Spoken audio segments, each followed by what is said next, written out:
শিবশম্ভু। আমি স্বপ্না, আর আজকে আমি শিবপুরাণ পাঠ করতে চলেছি। আজ 3 জানুয়ারি 2026। আজকে আমি শিবপুরাণ বইটি তৃতীয়বার, প্রথম দ্বিতীয়বার চেঞ্জ হয়ে আসছে এবং তৃতীয়বার গিয়ে আমি বইটি পেয়েছি। তো আজ যে বইটি অর্ডার করেছি সেটি পেয়ে আমি খুব খুশি এবং আজকে আমি তোমাদের শোনাবো ভূমিকা, শিবপুরাণের ভূমিকা শোনাবো। তো তোমরা সকলে চলে এসো শিবপুরাণের বাণী শ্রবণ করতে। ভূমিকা হচ্ছে ওম নমঃ শিবায়। সত্যম শিবম সুন্দরম, যাহা সত্য তাহাই শিব, যাহা শিব তাহাই সুন্দর। শিব কথার আর এক অর্থ মঙ্গল, অর্থাৎ শিব পরম মঙ্গলময়। শিবের প্রথম আবির্ভাব জ্যোতির্লিঙ্গ রূপে, তাই তিনি লিঙ্গরূপেই সবিশেষ পূজিত হন। স্বয়ং পিতামহ বলিয়াছেন, আমি কিংবা বিষ্ণু কেহই শিবের পরমাদ্ভুত তত্ত্বসম্পূর্ণ রূপে অবগত নহি। তিনি স্থূল নহেন, সূক্ষ্ম নহেন। তাহার আদি নাই, অন্ত নাই, ক্ষয় নাই, বৃদ্ধি নাই। স্বয়ং শিব বলিয়াছেন, আমি জগতের হর্তাকর্তা ও বিধাতা। আমার লিঙ্গই সর্বদা পূজ্য। লিঙ্গরূপে আমার পূজা করিলে আমি প্রসন্ন হই, সকল লোককে বারংবার সকল প্রকার অভীষ্ট ফল দান করি। অধিক কি বলিব, যখন যখন মানব দুঃখভুক্ত হইবে, তখন তখন মম লিঙ্গের পূজা করিলে সকল প্রকার দুঃখ বিনষ্ট হইবে। শঙ্করের বাহিক্যরূপ প্রথম বিন্দু ভূত, প্রেত ও পিশাচগণ, যাহারা বক্রানন কদাকার, কৃষ্ণবর্ণ ভয়ঙ্কর খঞ্জ, বহুরম যুক্ত, ধনুপাশ প্রণী, মূঢ় করধারী, বিরুদ্ধ বাহন, ক্রুপদভাসী, কেহ ঊর্ধ্বপাদক যুক্ত প্রভৃতিগণ দ্বারা পরিবৃত। শঙ্করের দিব্যরূপ, তিনি নির্গুণ হইয়াও সগুণ, তৎকর্তৃকই এই মূল কারণ প্রকৃতি নির্মাতা হইয়াছেন। সেই প্রকৃতি পার্শ্বে আবার পুরুষোত্তমকে নির্মাণ করেন। সেই প্রকৃতি পুরুষ কর্তৃকই বিষ্ণু ব্রহ্মা যথাক্রমে সত্য রজময়া হইয়া নির্মিত হইয়াছেন। পরে স্বয়ং লোকহিতকারক শম্ভু তমগুণময় হইয়া অবতীর্ণ হন। তাহা হইতেই বেদ চতুষ্টয় উৎপন্ন এবং দেবগণ এই যাহা কিছু স্থাবর জঙ্গমাত্মক জগৎ দেখা যাইতেছে, সকলেই সেই শঙ্কর হইতে উৎপন্ন। এই ত্রিলোকে কে তাহার রূপ বর্ণনা করিতে পারে, আর কেই বা গাত আছে বিষ্ণু কিংবা ব্রহ্মা সহস্র বৎসরেও তাহাকে অবগত হইতে সক্ষম হন না। এতএব অপরে কিরূপে তাহাতে সক্ষম হইবে? তিনি সত্য জ্ঞানময়, তিনি ব্রাহ্ম এবং তিনি এই ব্রাহ্ম জগতের সর্বান্তর্যামী। তিনি অজয়, অমর, তিনি সর্বসাক্ষী এবং তিনি সকলের সমীপে নিয়ত বিরাজমান। কি বিষ্ণু, কি ব্রহ্মা, কি সর্ব দেবগণ, কি সূর্য, কি চন্দ্র, কি সকল সুবাহবহ গ্রহগণ, কি পর্বত, কি নদী, কি বৃক্ষ, কি বৃক্ষাদি তৃণ পর্যন্ত যাহা কিছু দেখা যায়, সকলেই এই শিব হইতে উৎপন্ন হইয়াছে।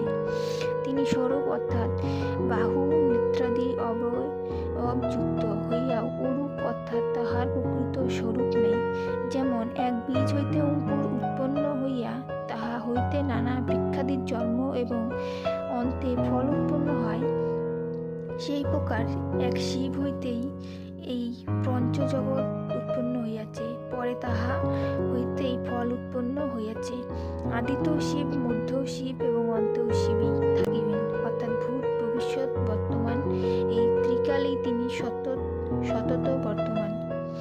এই জগৎ মাঝারে সকলেই শিবময় এবং স্বয়ং শিব ও সর্বময়। যেমন সূত্রে পুষ্প থাকে আর পুষ্প সূত্র থাকে, সেই প্রকার শিবে অখিল জগৎ বিদ্যমান। আবার অখিল জগতেও শিব বিদ্যমান আছেন। এই জগতে শিব ব্যতীত আর কিছুই নাই। এই জগতে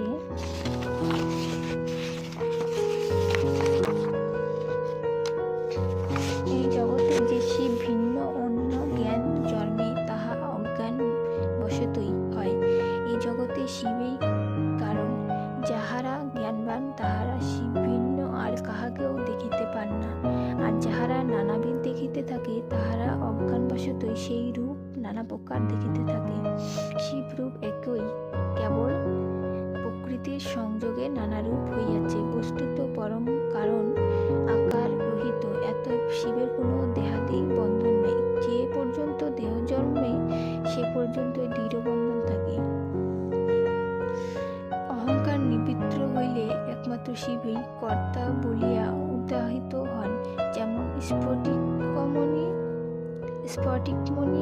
স্ফটিকমণি জবা কুসুমাদির সংযোগে নানাবিধ হয়, সেইরূপ সেই শিব ও প্রকৃতির সংযোগে অনেক বলিয়া কথিত হন।